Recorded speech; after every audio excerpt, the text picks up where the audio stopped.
जय जगन्नाथ बंधुगण आज आमे जानिबा 10 जनवरी 2025 शुक्रवार दिनर द्वादश राशि राशिफल विषय एही दैनिक राशिफल चंद्रंको गोचर गणना को नहीं आधारित एवं चंद्रंको गोचर गणना आम जीवन रे बहुत प्रभाव पकई थाए।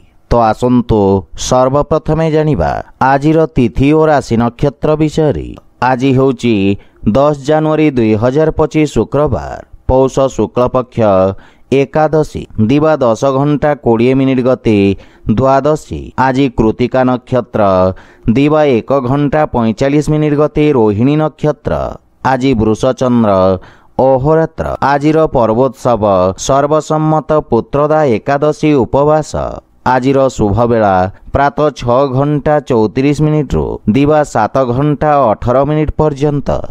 आजिर सूर्योदय प्रातः 6 घंटा 33 मिनिट। आजिर सूर्यास्त संध्या 5 घंटा 29 मिनिट। आज बिछा राशि पुरुष मानक घात चंद्र एवं बिछा धनु और मीन राशि घात बार। आज सिंह और आमिष खाइबा निषिद्ध।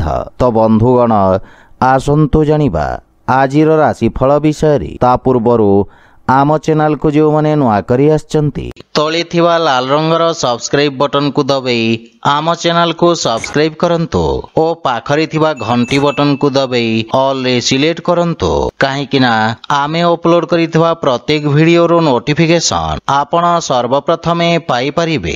तो प्रथमे जानिबा मेष राशि विषय। आज आपण नुआ योजना हेतु आर्थिक सहयोग प्राप्त करिबे। कोनोसी प्रकार निवेश करिबा पई समय उत्तम अनुकूल रहिछि किंतु अनुभवी व्यक्ति परामर्श रे कोनोसी प्रकार निर्णय नियंतु। आपण आत्मविश्वास रे परिपूर्ण रहिबे। शत्रु चाहिले मध्य आपणक किछि क्षति करि परिबे नाही। व्यापार तथा व्यवसाय रे उत्तम परिवर्तन करिबे एवं भाई भौणीक पक्षरु पूर्ण सहयोग मिलिबो। आपण निज मधुर बाणी द्वारा समस्तंक प्रिय भाजन हेबे। परिवार मध्य रे आपणक प्रभाव क्षेत्र वृद्धि पाइब। आपणक व्यक्तित्व रे आसीथिबा सकारात्मक परिवर्तनर समस्ते प्रशंसा करिबे। परिवार रे समस्तंक सहित नम्रतापूर्ण व्यवहार द्वारा लाभ तथा मानसिक शांति अनुभव करिबे। वैवाहिक दाम्पत्य जीवन सुखमय हेब किंतु आर्थिक क्षेत्र रे अत्यंत सावधान रहंतु। समस्त प्रकार आर्थिक देवानेबा पूर्ण सावधानता सहित करंतु। लंबा समय लागी रहितवा स्वास्थ्य समस्यार अंत घटिब। आज आपण असहाय व्यक्ति को साहाय्य करंतु शुभ फल पाइबे। वृष राशि चंद्रंक राशि परिवर्तन आपणक व्यक्तित्व रे सकारात्मक परिवर्तन आनिब। आपणक स्वभाव रे आक्रामकतार हानि घटिबारु सहकर्मी मानक समर्थन मिलिब। पूर्वरु लागी रहितवा समस्त समस्यार समाधान करिबारे आपण सफल हेबे एवं नुआ योजना प्रस्तुत करी योजनार क्रियान्वित करिबे। कार्य क्षेत्र रे समस्या देखा देले सुद्धा कार्य पूर्ण करिबारे आपण सफल हेबे एवं पारिवारिक जीवन रे जीवन साथीक पक्षरु पूर्ण सहयोग मिलिब एवं आपण को जीवन साथी भावनार आदर करिबा उचित। परिवार रे सुख समृद्धि और हस खुशी लागी रहिब।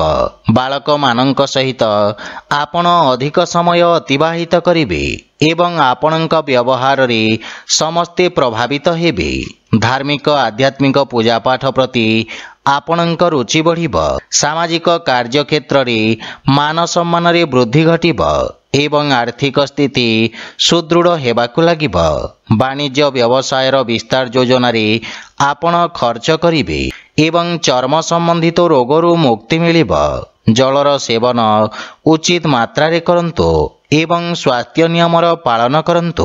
आज आपण तुलसी वृक्ष रे नियमित जल अर्पण करंतु शुभ फल पाइबे। मिथुन राशि आपणक द्वादश भाव रे चंद्रदेवंको गोचर आपणको मानसिक चिंता तथा समस्या उत्पन्न करिब।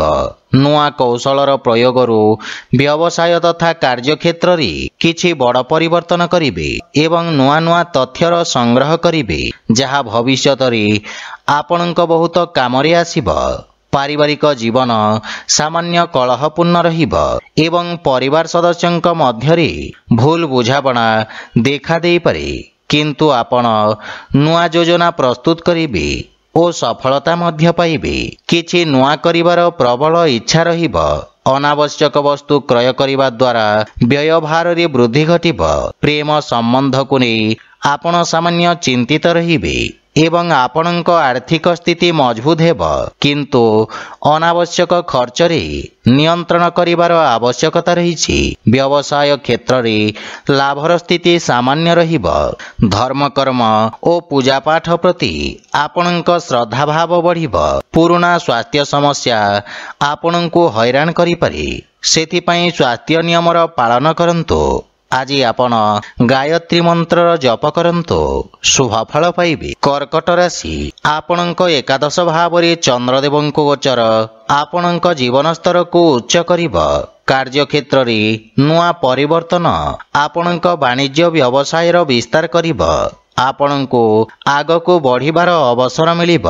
ପାରିବାରିକ ଜୀବନରେ ପାରିବାରିକ ସ୍ଥିତି ମଜବୁତ ରହିବ ଏବଂ ସୁଖ ଶାନ୍ତି ଓ ହସ ଖୁସିର ବାତାବରଣ ଲାଗି ରହିବ। ମାତା ପିତାଙ୍କ ପକ୍ଷରୁ ସହଯୋଗ ପ୍ରାପ୍ତ କରିବେ ଏବଂ ଭାଇ ଭଉଣୀଙ୍କ ସହିତ କୌଣସି କାର୍ଯ୍ୟ ଯୋଜନାର ରୂପରେଖା ପ୍ରସ୍ତୁତ କରିବେ। ପ୍ରେମ ଜୀବନ ପାଇଁ ମଧ୍ୟ ସମୟ ଅତ୍ୟନ୍ତ ଶୁଭ ରହିବ ଏବଂ ଜୀବନସାଥୀଙ୍କ ସହିତ କୌଣସି ସୁଖଦ ଯାତ୍ରା କରିପାରନ୍ତି। ସନ୍ତାନ ପକ୍ଷରୁ ସୁସମ୍ବାଦ ପାଇ ଖୁସି ଅନୁଭବ କରିବେ ଏବଂ ଆର୍ଥିକ ସ୍ଥିତିରେ ପୂର୍ବରୁ ଦେଇଥିବା ବକେୟା ଅର୍ଥ ଆଜି ଆପଣ ଫେରି ପାଇବେ। ଆର୍ଥିକ ସ୍ଥିତି ପୁନଃ ଉତ୍ତମ ହେବାକୁ ଲାଗିବ, କିନ୍ତୁ କାର୍ଯ୍ୟରେ ଅଧିକ ପରିଶ୍ରମ ବା ଗମ୍ଭୀରତାର ଆବଶ୍ୟକ ରହିଛି। ଜୀବନସାଥୀଙ୍କ ସ୍ୱାସ୍ଥ୍ୟ ସମ୍ବନ୍ଧିତ ସମସ୍ୟା ଦେଖା ଦେଇପାରେ। ଆଜି ଆପଣ ଶିବଲିଙ୍ଗରେ ଜଳ ଅର୍ପଣ କରନ୍ତୁ, ଶୁଭଫଳ ପାଇବେ। ସିଂହ ରାଶି, ଆପଣଙ୍କ ଦଶମ ଭାବରେ ଚନ୍ଦ୍ରଦେବଙ୍କ ଗୋଚର ଆପଣଙ୍କ କାର୍ଯ୍ୟକ୍ଷେତ୍ରରେ ସକାରାତ୍ମକ ପରିବର୍ତ୍ତନ ଆଣିବ। ପରିସ୍ଥିତିରେ ବହୁତ ସୁଧାର ଆସିବ ଏବଂ ଆପଣ ସମସ୍ତ ପ୍ରକାର ଲାଭ ଅର୍ଜନ କରିବେ। ଅଟକି ରହିଥିବା ଧନ ପ୍ରାପ୍ତିର ମଧ୍ୟ ଯୋଗ ରହିଛି। ଚାକିରି କ୍ଷେତ୍ରରେ ପଦ ତଥା ପ୍ରତିଷ୍ଠା ପ୍ରାପ୍ତ କରିବେ ଏବଂ ନୂଆ ବ୍ୟାପାର ବାଣିଜ୍ୟର ଯୋଜନା ପ୍ରସ୍ତୁତ କରିବେ। ପାରିବାରିକ ଜୀବନରେ ସନ୍ତାନ ପକ୍ଷରୁ ପୂର୍ଣ୍ଣ ସହଯୋଗ ମିଳିବ ଏବଂ ପିତାଙ୍କ ଆଶୀର୍ବାଦରୁ ସମସ୍ତ ବାଧାବିଘ୍ନକୁ ସଫଳତାପୂର୍ବକ ଦୂର କରିପାରିବେ। ପାରିବାରିକ ବାତାବରଣ ସୁଖଦ ରହିବ, କିନ୍ତୁ ଜୀବନସାଥୀଙ୍କ ସହିତ ଭୁଲ ବୁଝାମଣାକୁ ନେଇ ମନମତାନ୍ତର ଦେଖା ଦେଇପାରେ। କିନ୍ତୁ ପ୍ରେମ ସମ୍ବନ୍ଧରେ ପ୍ରସନ୍ନତା ତଥା ଆତ୍ମସନ୍ତୁଷ୍ଟି ଅନୁଭବ କରିବେ ଏବଂ ଆର୍ଥିକ ସ୍ଥିତି ଉତ୍ତମ ଅନୁକୂଳ ରହିବ। ପୁରୁଣା ଋଣ ଭାରରୁ ମୁକ୍ତି ମିଳିବ। ଜୀବାଣୁଜନିତ ରୋଗରୁ ବିଶେଷ ସାବଧାନ ରୁହନ୍ତୁ ଏବଂ ଖାଦ୍ୟପେୟ ପ୍ରତି ବିଶେଷ ଧ୍ୟାନ ଦିଅନ୍ତୁ। ଆଜି ଆପଣ ଗୋମାତାଙ୍କୁ ଖାଇବାକୁ ଦିଅନ୍ତୁ, ଶୁଭଫଳ ପାଇବେ। କନ୍ୟା ରାଶି, ଆପଣଙ୍କ ଭାଗ୍ୟ ଭାବରେ ଚନ୍ଦ୍ରଦେବଙ୍କ ଗୋଚର ଆପଣଙ୍କ ଭାଗ୍ୟକୁ ବୃଦ୍ଧି କରିବ। ଆପଣଙ୍କ ସମସ୍ତ କାର୍ଯ୍ୟ ସଫଳତାପୂର୍ବକ ସମ୍ପନ୍ନ ହେବ। ବିଦ୍ୟାର୍ଥୀ ଛାତ୍ରଛାତ୍ରୀମାନଙ୍କୁ ଆଶାତୀତ ବିଷୟରେ ସଫଳତା ମିଳିବ। ଉଚ୍ଚଶିକ୍ଷା କ୍ଷେତ୍ରରେ କରାଯାଇଥିବା କାର୍ଯ୍ୟର ପ୍ରଶଂସା ହେବ। ବିତ୍ତୀୟ ତଥା ଲେଖାଙ୍କନ ସମ୍ବନ୍ଧିତ ଜାତକ ଉତ୍ତମ ଲାଭ ପ୍ରାପ୍ତ କରିବେ ଏବଂ ପାରିବାରିକ ଜୀବନରେ ଦୂର ସମ୍ପର୍କୀୟଙ୍କ ସହିତ ସମ୍ପର୍କରେ ଘନିଷ୍ଠତା ଆସିବ। ପରିବାରରେ ପରସ୍ପର ପ୍ରତି ସହଯୋଗ ଓ ପ୍ରେମ ଭାବ ରହିବ। ଅଜା ଆଈ ଓ ବୟୋଜ୍ୟେଷ୍ଠଙ୍କ ଆଶୀର୍ବାଦ ମିଳିବ। ପରିବାରର ପୂର୍ଣ୍ଣ ସହଯୋଗ ଆପଣଙ୍କ ଉପରେ ଲାଗି ରହିବ। ଭାଇ ଭଉଣୀଙ୍କ ସହିତ ଉତ୍ତମ ସମୟ ବ୍ୟତୀତ କରିବେ ଏବଂ ଆର୍ଥିକ ସ୍ଥିତିରେ ପରିସ୍ଥିତି ଆପଣଙ୍କ ସପକ୍ଷରେ ରହିବ। ଧନାର୍ଜନ ସମ୍ବନ୍ଧିତ ଆପଣଙ୍କ ପ୍ରୟାସ ସାର୍ଥକ ସିଦ୍ଧ ହେବ। ଆପଣଙ୍କ ସ୍ୱାସ୍ଥ୍ୟାବସ୍ଥା ଉତ୍ତମ ଅନୁକୂଳ ରହିବ, କିନ୍ତୁ ମାତାଙ୍କ ସ୍ୱାସ୍ଥ୍ୟାବସ୍ଥାର ବିଶେଷ ଧ୍ୟାନ ରଖିବା ଉଚିତ। ଆଜି ଆପଣ ଭୋକିଲା ବ୍ୟକ୍ତିଙ୍କୁ ଭୋଜନ ଦାନ କରନ୍ତୁ, ଶୁଭଫଳ ପାଇବେ। ତୁଳା ରାଶି, ଆପଣଙ୍କ ଅଷ୍ଟମ ଭାବରେ ଚନ୍ଦ୍ରଦେବଙ୍କ ଗୋଚର ଆପଣଙ୍କ ପାଇଁ ମାନସିକ ଚିନ୍ତାର ସ୍ଥିତି ଉତ୍ପନ୍ନ କରିବ। ଦୈନିକ ଦିନଚର୍ଯ୍ୟାରେ ବ୍ୟବଧାନ ଦେଖାଦେବ, କିନ୍ତୁ ସମୟର ସଦୁପଯୋଗ କରି ନିଜ ସମସ୍ତ ଲକ୍ଷ୍ୟକୁ ପୂରଣ କରିବେ ତଥା ମଜବୁତ ଭବିଷ୍ୟତର ଗଠନ କରିବାର ପ୍ରୟାସ କରିବେ। ଆଜି ଆପଣଙ୍କ ବାଣୀ ଓ କ୍ରୋଧରେ ନିୟନ୍ତ୍ରଣ ବଜାୟ ରଖନ୍ତୁ। ପାରିବାରିକ ଜୀବନରେ ମାନସିକ ଚିନ୍ତା କାରଣରୁ ଆପଣଙ୍କ ବାଣୀରେ କଠୋରତା ଆସିବ ଏବଂ ଜୀବନସାଥୀଙ୍କ ସହିତ ମଧ୍ୟ ଆପଣଙ୍କ ସମ୍ପର୍କରେ କଠୋରତା, ମତଭେଦ ଓ ବାଦବିବାଦର ସ୍ଥିତି ରହିବ। ସେଥିପାଇଁ ଅନାବଶ୍ୟକ ଯୁକ୍ତିତର୍କ ଓ ବାଦବିବାଦରୁ ଆପଣ ଦୂରେଇ ରୁହନ୍ତୁ ଏବଂ ଆପଣଙ୍କୁ ନିଜ ଭାବନାରେ ନିୟନ୍ତ୍ରଣ ରଖିବା ଉଚିତ। କିନ୍ତୁ ନିଜ ଯୋଜନାର ରୂପରେଖା ଗୋପନୀୟ ରଖନ୍ତୁ। ଆର୍ଥିକ ସ୍ଥିତି ସୁଦୃଢ଼ ହେବାକୁ ଲାଗିବ। ସରକାରୀ ପ୍ରବନ୍ଧନ କ୍ଷେତ୍ରରୁ ସହଯୋଗ ପ୍ରାପ୍ତି ହେବ ଏବଂ ବ୍ୟବସାୟିକ ସ୍ଥିତି ସାମାନ୍ୟ ରହିବ। ମାନସିକ ଚିନ୍ତା କାରଣରୁ ମୁଣ୍ଡ ତଥା ଚକ୍ଷୁପୀଡ଼ା ଜନିତ ସ୍ୱାସ୍ଥ୍ୟ ସମସ୍ୟା ଦେଖାଦେଇପାରେ। ଆଜି ଆପଣ ଗୋମାତାଙ୍କୁ ଖାଇବାକୁ ଦିଅନ୍ତୁ, ଶୁଭଫଳ ପାଇବେ। ବିଛା ରାଶି, ଆପଣଙ୍କ ସପ୍ତମ ଭାବରେ ଚନ୍ଦ୍ରଦେବଙ୍କ ଗୋଚର ଆପଣଙ୍କ ବ୍ୟାପାରିକ ସହଯୋଗୀଙ୍କ ଠାରୁ ଲାଭ ପ୍ରଦାନ କରିବ। ବ୍ୟବସାୟର ସ୍ଥିତି ଉତ୍ତମ ହେବାକୁ ଲାଗିବ ଏବଂ ନୂଆ କାର୍ଯ୍ୟ ଯୋଜନାର ରୂପରେଖା ପ୍ରସ୍ତୁତ କରିବେ।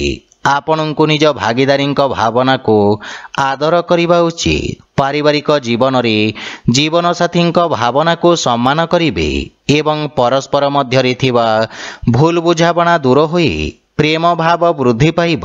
ମହତ୍ୱପୂର୍ଣ୍ଣ ନିର୍ଣ୍ଣୟ ନେବାରେ ଜୀବନସାଥୀଙ୍କ ସହଯୋଗ ମିଳିବ ଏବଂ ଆର୍ଥିକ ସ୍ଥିତିରେ ଆର୍ଥିକ ସହଯୋଗ ମିଳିବ। କୌଣସି ବିଶେଷ ମହତ୍ୱପୂର୍ଣ୍ଣ ବ୍ୟକ୍ତିଙ୍କ ସହିତ ଆପଣ ଦେଖା ସାକ୍ଷାତ କରିବେ, ଯାହାର ଲାଭ ଆପଣ ଆସୁଥିବା ସମୟରେ ପାଇପାରିବେ। କଳା, ସଙ୍ଗୀତ, ସାହିତ୍ୟ ଓ ଲେଖନୀ କ୍ଷେତ୍ରରେ ଆପଣଙ୍କ ରୁଚି ବଢ଼ିବ।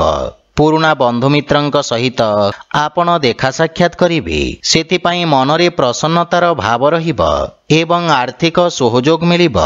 ନୂଆ ବ୍ୟବସାୟ ପ୍ରାରମ୍ଭ କରିବା ପାଇଁ ସମୟ ଉତ୍ତମ ଅନୁକୂଳ ରହିଛି।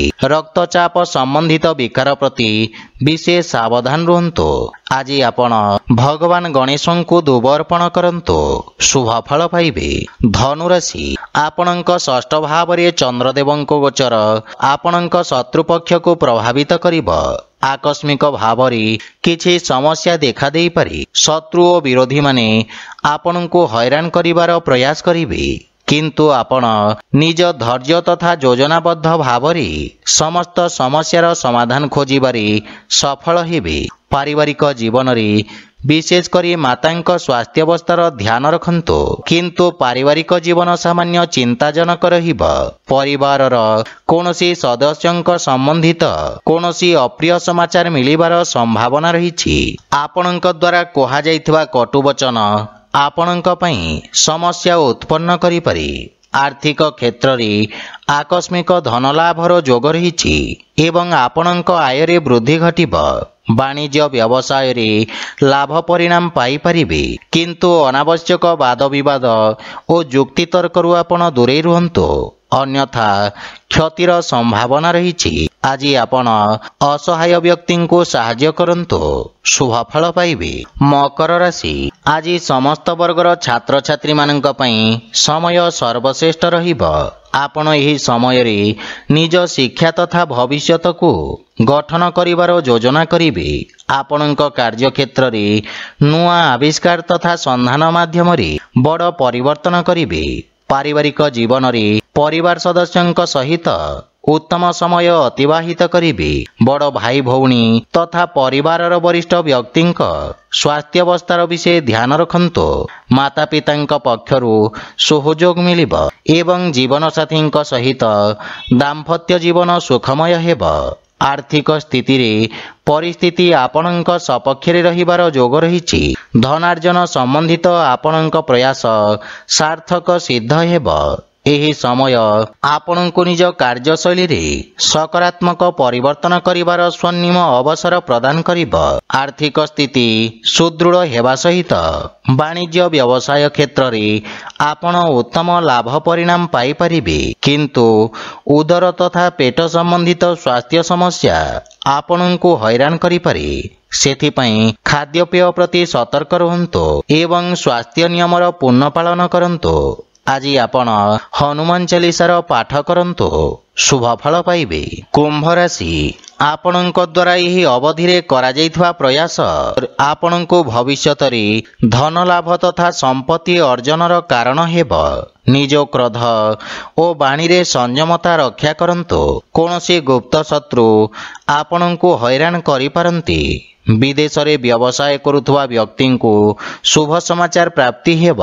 पारिवारिक जीवन रे गृहर साजसज्जा जनित खर्च रे आपण खर्चांत हेबी। कार्य क्षेत्र रे सामान्य समस्यार सामना करबाकू पड़िबो एवं जीवन साथी पूर्ण सहयोग मिलिबो तथा संपर्क रे मधुरतार भाव रहिबो। अनावश्यक जुक्तितर्क और वाद विवाद आपण दूरे रुहंतु एवं कौनसी अजथा कार्य हाथ को नियंतु नहीं। कौनसी प्रकार निष्पत्ति नेबाठू आज आपणको दूरे रहिबा उचित। आर्थिक स्थिति सामान्य रहिबो। कौनसी प्रकार असुरक्षित कार्य तथा शेयर मार्केट आदि निवेश क्षतिदायक सिद्ध हेब। विशेषकर जानवाहन चलाचल समय रे सावधानता अवलंबन करंतु अन्यथा दुर्घटनार जोग रही। आज आपण ओं विघ्नेश्वराय नमः मंत्र जप करंतु शुभफल पाइबे। मीन राशि आज आपणक प्रभाव क्षेत्र रे वृद्धि घटिब। शत्रु और विरोधी पक्ष परास्त हेबे। एही समय आपणक पई अत्यंत शुभ रहिब एवं भाग्य आपणक सपक्ष रे रहिब जहा फल रे समस्त समस्या दूर हेबाकू लागिब। योजनाबद्ध भाव रे करा जायथिवा समस्त कार्य रे उत्तम सफलता पाई परिबे। पारिवारिक जीवन रे कौनसी सुखद समाचार पाई मन प्रसन्न रहिब। पितांक सहयोग बा मार्गदर्शन रु आपण लाभवान हेबे एवं जीवन साथी सहित संपर्क रे सुधार हेब। पारिवारिक सुख सुविधा वस्तु क्रय करी आपण खर्चांत हेबे। प्रेम जीवन रे प्रेमी सहित उत्तम समय व्यतीत करिवार अवसर मिलिब एवं आर्थिक स्थिति रे आर्थिक क्षेत्रर विकास हेब। नुआ नुआ कार्यर रूपरेखा प्रस्तुत करिवे। वाणिज्य व्यवसाय रे आपण आशातीत परिणाम पाई परिबे। आपणक स्वास्थ्यावस्था मध्य उत्तम अनुकूल रहिब। प्राणायाम करिबा द्वारा निर्णय नवा क्षमता रे वृद्धि घटिब। आज आपण सूर्य नारायण को जल अर्पण करंतु शुभफल पाइबे। तो बंधुगण यह थिला आजिर राशिफल विषय। जदि भिडियोटी आपण मानको भल लगी थाए लाइक शेयर और कमेंट करी जणांतु एवं आम चैनल को सब्सक्राइब करंतु। जय जगन्नाथ।